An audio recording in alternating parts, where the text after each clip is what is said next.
మోకాల నొప్పులకు ఎటువంటి సర్జరీ లేకుండా ఎపియాన్ పెయిన్ క్లినిక్ అందిస్తున్న అత్యాధునిక చికిత్స.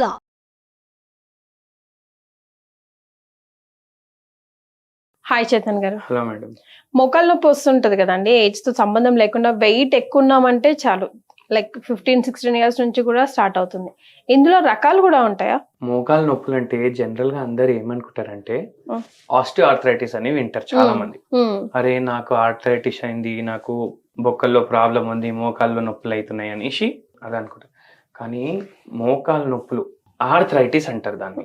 ఎందుకు అంటే జాయింట్స్, ఇప్పుడు జాయింట్ అంటే ఏంది, ఇప్పుడు రెండు బొక్కలు కలిసి ఒక జాయింట్ లాగా తయారైతుంది. ఇప్పుడు టిబియా అనేసి బోన్ ఉంటది, ఫీమర్ అనేసి బోన్ ఉంటది. ఈ రెండు బోన్స్ తోటి ఇంకో పటేలా చిన్న బోన్ మనకు ఇట్లా మోకాలు ఇట్లా ఫ్రంట్ సైడ్ లో ఉంటది కదా, ఇవి నీ జాయింట్ తయారు చేస్తాయి అన్నమాట. ఏమైతుంది, ఎప్పుడైతే ఈ నీ జాయింట్ లో ప్రాబ్లమ్స్ అవుతాయి కదా, అప్పుడు ఆర్థరైటిస్ అయినట్టు. జనరల్ గా ఆస్టియో ఆర్థరైటిస్ అయితే అవుతుంది, మనం అందరం విన్నాం.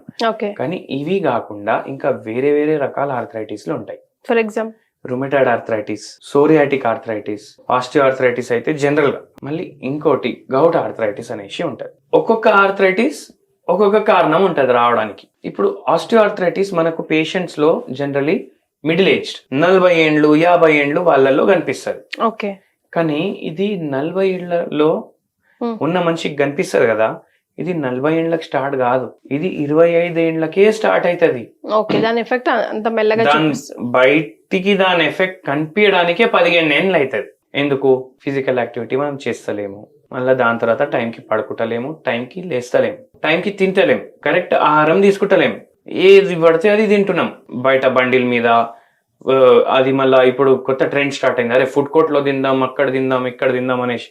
మీరు కూడా వినే ఉంటారు, అరే వాడు ట్రక్ లో వస్తాడు, దోశలు అమ్ముతాడు, అవి తిందాంరా, అది ఇది అనేసి ట్రెండింగ్. ఇప్పుడు దాంట్లో వాడు హైజీన్ మెయింటైన్ చేయడు, వాడు ఏం కలుపుతాడు మనకు తెలియదు, దాంతో మన వెయిట్ కూడా పెరుగుతుంది. మళ్ళా కొందరికి ఫాస్ట్ ఫుడ్లు అలవాటు అయిపోతాయి, కొందరికి ఆఫీస్ ఉంటుంది 15 hours వర్క్ ఫ్రమ్ హోమ్ లోనే ఉంటాడు, కానీ వానికి వండుకోవడానికి టైం ఉండదు కాబట్టి స్విగ్గీలు జొమాటోలు అన్ని ఆర్డర్ చేస్తాడు డైలీ. అదే తిని ట్రాన్స్ ఫ్యాట్లు ఉంటాయి ఆ ఫుడ్ లో, సాచురేటెడ్ ఫ్యాట్లు ఉంటాయి, మళ్ళీ ఫుడ్ కలర్లు ఉంటాయి, సాల్ట్ ఎక్కువ ఉంటది, ఇవన్నీ తిని ఆడు లావ్ అయిపోతాడు, ఫిజికల్ యాక్టివిటీ ఉండదు, మళ్ళా దానిపైన బోన్స్ పైన వెయిట్ పడుతుంది, కొద్దిసేపు నిల్చోగానే వాకింగ్ చేయరు.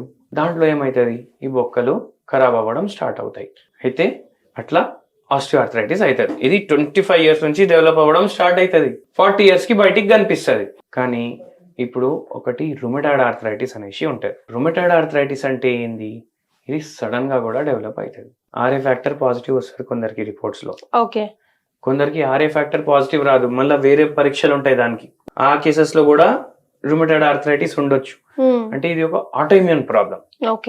ఆటోఇమ్యూన్ ప్రాబ్లం అంటే ఏంటంటే, ఇప్పుడు మన బాడీ ఉంది, మన బాడీలో ఎన్నో సెల్స్ ఉంటాయి, మన బొక్కలు కూడా సెల్సే.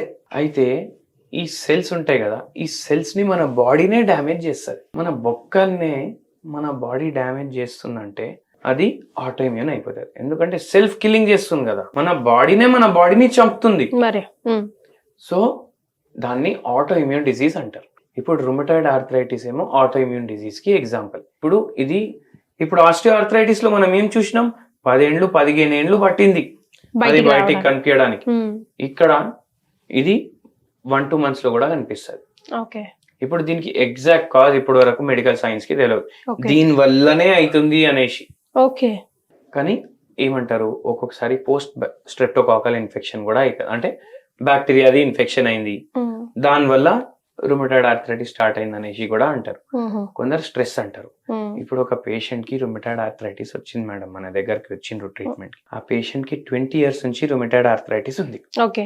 ఈ పేషెంట్ ఫీమేల్ పేషెంట్. ఈ పేషెంట్ ఆల్మోస్ట్ 20-30 డాక్టర్ల దగ్గర పోయినరు అనమాట. వీళ్ళకి హోమియోపతి అంతకుముందు ఎప్పుడు వాడలేదు. 20-30 డాక్టర్ల దగ్గర పోయి దాని గురించి ట్రీట్మెంట్ తీసుకొని అసలు తగ్గుతలేదు, విత్ టైం పెరుగుతూనే ఉంది. స్టెరాయిడ్ల మీద ఉంది పేషెంట్. ఏం పని చేస్తారంటే, ఒక మంచి హెడ్ ఆఫ్ ద డిపార్ట్మెంట్, ఒక గవర్నమెంట్ దాంట్లో కాలేజ్ లో హెడ్ ఆఫ్ ద డిపార్ట్మెంట్ ఉన్నారు.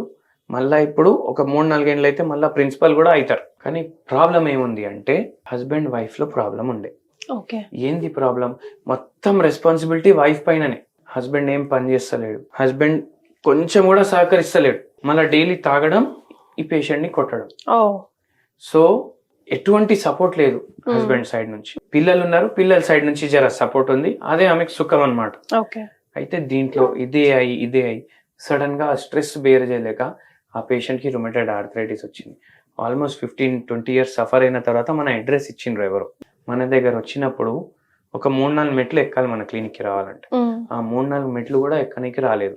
బయట కార్ లోనే వెయిట్ చేస్తే మనమే పోయి చూసినాం అనమాట. అటువంటి పరిస్థితిలో ఉండే 4-5 months లో నొప్పులు తగ్గినాయి పేషెంట్ కి. మళ్ళీ మన దగ్గర 3-4 years వాడిండ్రు. మొత్తం రుమటైడ్ ఆర్థరైటిస్ తగ్గిపోయింది పేషెంట్.